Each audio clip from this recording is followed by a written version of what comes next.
Welcome back to BioNews Network. We're actually tracking severe weather activity in the area of Georgia and Alabama, as well as eastern Mississippi.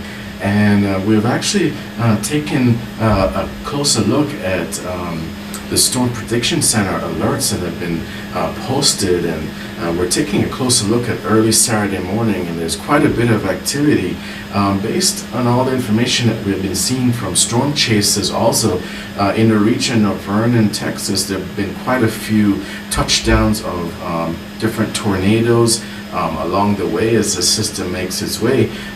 If you recall from our previous update, we were actually looking at a dry line along the area of the I-35 corridor, and as the system actually makes its way across, there's a lot of warm advection in this area, and is actually colliding, actually interacting with this low pressure system that's actually making its way across.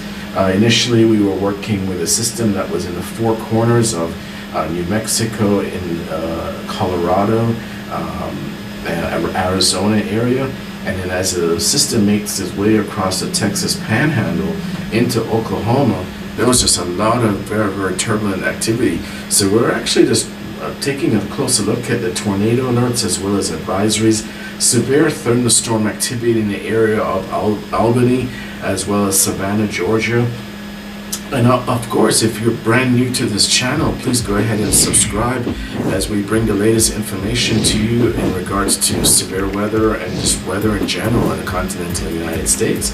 Okay, so if we actually take a closer look at the system, we can see that severe weather alerts were actually posted for the area of Montgomery, Alabama, also Mobile, Alabama. We see in the regions of also Montgomery, as well as Albany, Georgia, as we mentioned before, in Pensacola. But this entire region right now, there are just a lot of different cells, supercells, as well as reports of hail as large as an inch and a half or more along the areas of, especially along the areas of the Alabama and Georgia coast borderline, as the system actually makes its way into the Carolinas.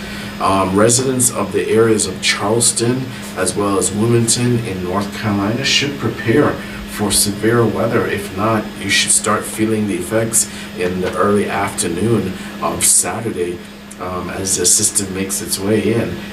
The other issue too is that there is going to be issues of flooding, simply because as this system makes its way through, there's going to be additional thunderstorm activity actually that's going to be behind it also.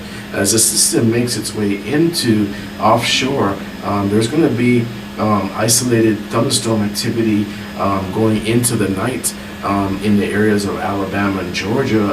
Of course, the residents of North Carolina and South Carolina will start feeling the effects. We can see from the weather advisory from NOAA that there was a 30% chance of tornadoes in this region, right in the area of southern Alabama into western Georgia.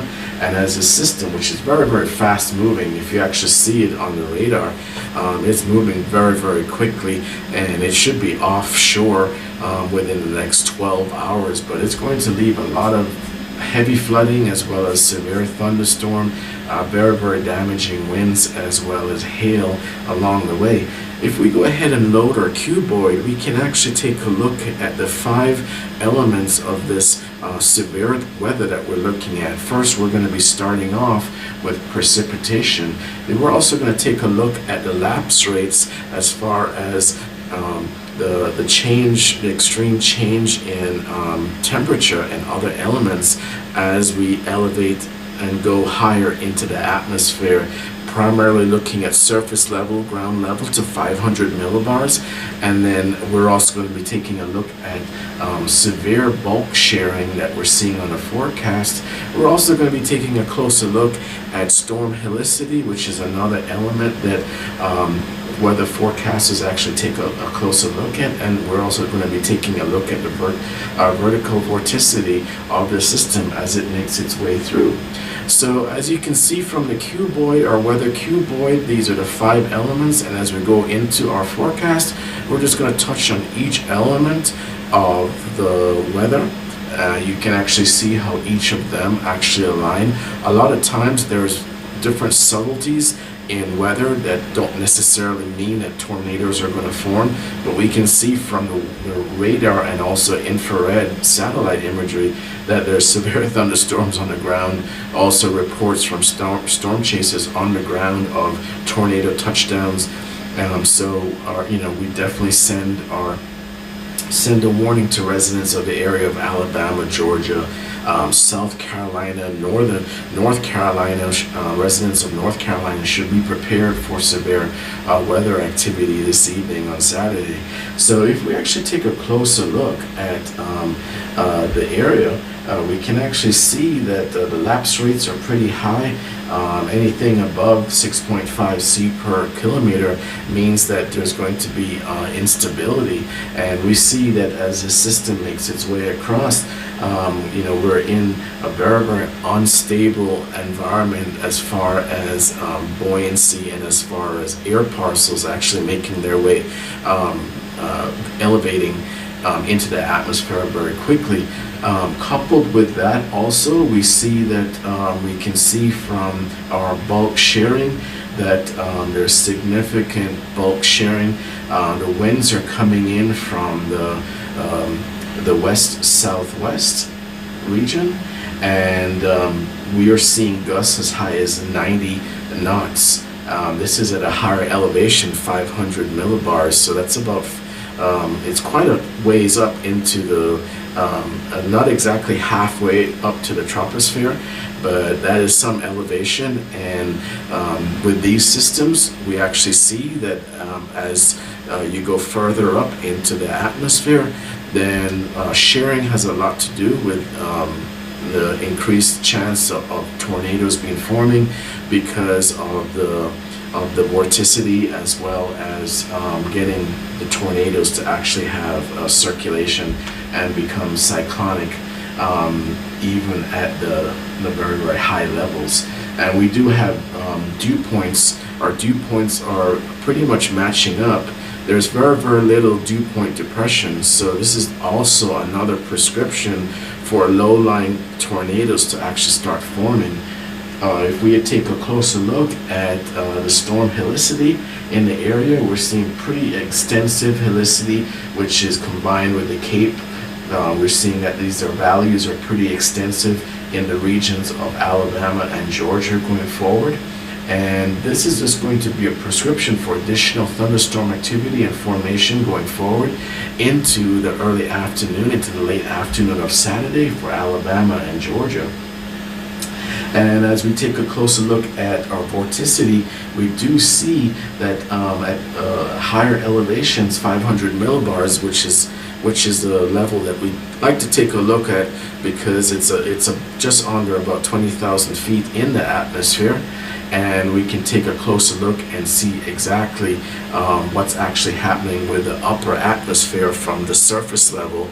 Some forecasts actually take a look at anywhere from 0 to 3 kilometers up into the atmosphere, and then a lot of weather forecasters like to take a look at from 0 to 500 millibars and actually see the different layers of the atmosphere and see what is actually going to be conducive for supercell formation as well as tornadoes.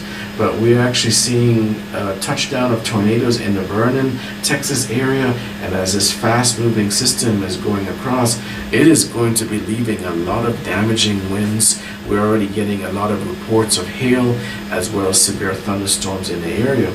So as we take a closer look at this system, we anticipate that it will actually move out to sea offshore pretty quickly. into the ocean, and residents of Alabama and Georgia should be prepared for additional and isolated severe thunderstorms picking up along the way, even as this system makes its way into North Carolina. We can see that this low is actually centered somewhere over the Tennessee Valley area, and as it makes its way across, that's going to be a prescription for even tapping into greater fuel off the coast of the Florida Panhandle to create additional isolated thunderstorms going into the late evening on Saturday, going into Sunday morning. But we anticipate the severe weather activity will be offshore by early Sunday morning, and that will give a little bit of relief to the residents of Alabama, Georgia, as well as the Carolinas. So that is actually our report for this severe weather. If you go back to previous videos, you can see that we were actually tracking this in 2 to 3 videos updates prior to this actually culminating into a lot of different elements. But as you can with the different elements that were favorable for tornado formation as well as supercell formation, but there's severe thunderstorm activity on the ground. There's reports of hail, so of course residents of Carolina should be preparing for severe weather as we speak right now. Residents of North Georgia, Atlanta area will be getting severe weather activity, severe thunderstorm activity, possible hail, possible tornadoes touching down. So this is definitely a time to be on guard. Of course, with any tornado advisory, residents of these states should be open to all avenues of media for possible tornado warning from their localities, and should be prepared for any kind of soundings as far as any kinds of heavy alerts for the area, and take heed of any warnings. And of course, we call to those residents in this area to seek shelter as needed, and also to be safe. And thank you for subscribing to Bow News Network, and always remember to bow to the weather, and thank you so much.